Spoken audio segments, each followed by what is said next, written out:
Okay, so today we're doing a deep dive on something that I think is pretty relevant to a lot of us, belly fat. Mm-hmm. We're taking a look at this WebMD article Okay. called The Truth About Belly Fat. Interesting. And, we all know, like, having a little extra, padding around the midsection is maybe not ideal, Right.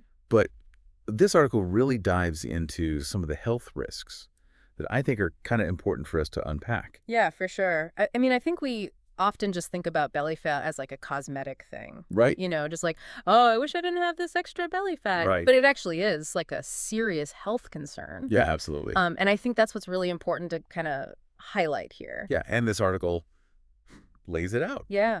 I mean, heart disease, type 2 diabetes, Right. certain cancers, like these are big things. And it's all because of this type of fat that's called visceral fat. Oh, okay. So it's not just like, the fat that you can like pinch, like, subcutaneous fat. Okay. This is like deep fat that surrounds your organs, Oh, wow. like in your abdomen. And the thing about visceral fat is it's not just sitting there harmlessly. Yeah. It's actually releasing these inflammatory substances Okay. that can affect your whole body. That's a little scary. Yeah, it is. It's kind of alarming when you think about it. Yeah. So like what causes this visceral fat to build up? Well, I think, the things that we all kind of know already, like poor diet, Yeah. lack of exercise. Mm-hmm. But what I thought was interesting that the article really delved into is like specifically trans fats. Okay. So those are the kind of nasty fats you find in processed foods, some fried foods. And those actually like kind of tell the fat to go straight to your belly. Oh, interesting. Yeah. So it's not just how much you eat, but what you eat. Okay. That really affects where the fat is stored. Okay, well, I mean, I got to say, I feel like I eat relatively healthy, Mhm. and I still Yeah. struggle with belly fat.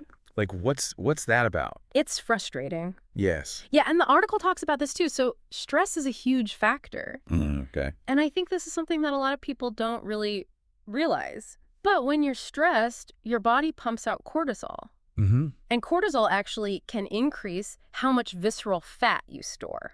Oh, so it's like telling your body to, like, hold on to it. Exactly, yeah. Yeah. So if you're constantly stressed out, That makes a lot of sense. your body's like in this like fight or flight mode, and it's like, I need to store this fat Yeah. in case, we need it for energy later. Oh, so are we just, like, doomed to fight the belly fat battle forever? I don't think we're doomed. Okay, good. No, the article actually goes into some steps we can take. Okay. And what's actually encouraging is that even small changes can make a big difference. Okay, well, that's good. Small changes. Yeah. I like the sound of that. Yeah, it's not like you have to completely overhaul your life. Right. Yeah. Okay, so what kind of changes are we talking here? So first of all, diet is key. Okay. And it's not just about cutting calories, it's about choosing the right foods. Okay.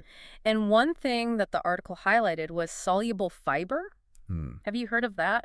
I've heard of it, but I don't really know what it is. Yeah, so it's a type of fiber that's found in things like oats, beans, flax seeds. Okay. And what it does is it actually helps reduce visceral fat by like interfering with its absorption. Oh, really? So Yeah. it's like blocking it. Kinda, yeah. Okay. Interesting. So that's one thing to keep in mind, like upping your soluble fiber intake. More fiber. Got it. So then, of course, exercise is essential. Right. But the article specifically recommended high-intensity interval training. HIIT. Yes, HIIT. Okay. And they said that was more effective than just moderate intensity exercise. I always find that moderate is just so hard to picture. Yeah, it's vague. What does that even mean? Yeah, they actually explained it in the article. So moderate intensity means you're working hard enough to break a sweat, Okay. but you can still hold a conversation. Okay. So think like brisk walking, Gotcha. cycling, swimming, things like that. Okay, that makes more sense. Yeah.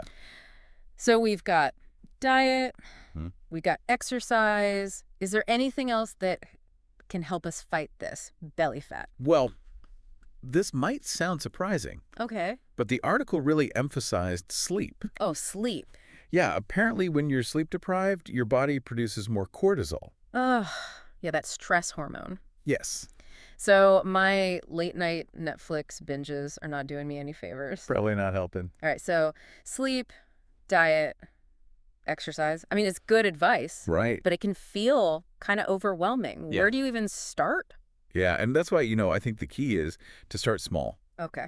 and just make sustainable changes. Sustainable. So Okay. it's not about being perfect. It's about, just doing what you can. So maybe you swap out your sugary soda for water a couple times a week, Okay. Yeah. or you add an extra serving of veggies to your dinner. Yeah. It's these little It all things changes. that Like, add up over time. big impact. Exactly. I love that. And, don't feel like you have to do this alone. Yeah. There are lots of resources out there, like this WebMD article that Yeah. can give you some guidance, some support.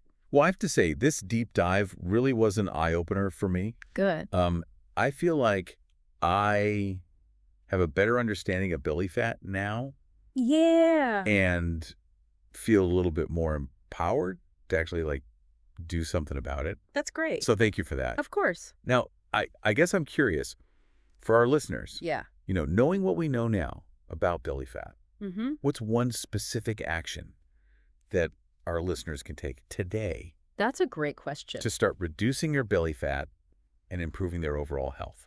I think it's really just about picking one thing. It can be as small as swapping that soda for water Mm-hmm. or committing to, 15 extra minutes of walking. Yeah. But what's that one thing you can do starting today Commit to it. that's going to move you in the right direction? Awesome. Well, thank you so much. Thanks for having me. This was a great deep dive. My pleasure. And to our listeners, we will catch you next time. All right. See ya.